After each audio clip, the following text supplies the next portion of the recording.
কিশোরগঞ্জের নরসুন্দা নদীর তীরে অবস্থিত ঐতিহাসিক পাগলা মসজিদে আবারও ভেঙেছে নীরবতা। দীর্ঘ ৩ মাস ২৭ দিন পর শনিবার ২৭ ডিসেম্বর সকাল ৭টায় কড়া নিরাপত্তার মধ্যে খুলে দেওয়া হয় মসজিদের ১৩টি দানবাক্স। ১০টি লোহার দানবাক্স ও ৩টি ট্রাঙ্ক থেকে বেরিয়ে আসে ৩৫ বস্তা ভর্তি টাকা, বিশ্বাস আর ভরসার এক বিশাল পাহাড়।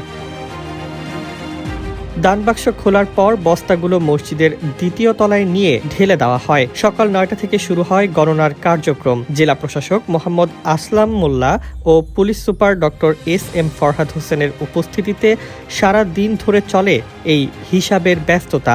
সন্ধ্যার দিকে জানা যাবে টাকার চূড়ান্ত অঙ্ক।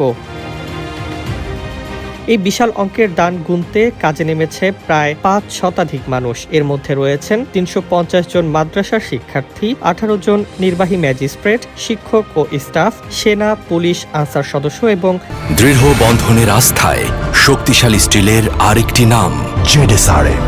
ব্যাংকের কর্মকর্তা কর্মচারীরা যেন টাকার হিসেব নয়, একসঙ্গে মাপা হচ্ছে মানুষের বিশ্বাসের গভীরতা।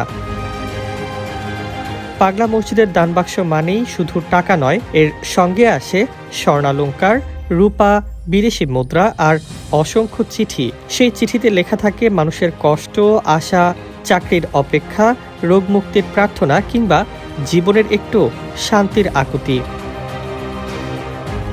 এর আগে গত ৩০ আগস্ট দানবাক্স খুলে পাওয়া গিয়েছিল রেকর্ড ১২ কোটি ৯ লাখ টাকার বেশি। বর্তমানে মসজিদের ব্যাংক হিসাবে জমা রয়েছে প্রায় ১০৩ কোটি টাকা। সংখ্যার চেয়েও বড় যে বিষয়টি, তা হলো মানুষের অগাধ বিশ্বাস। এবারও পুরো দেশ তাকিয়ে আছে গণনার শেষে কতটা উঁচু হয় সেই বিশ্বাসের পাহাড়। ডেস্ক রিপোর্ট, জয় জয় দিন।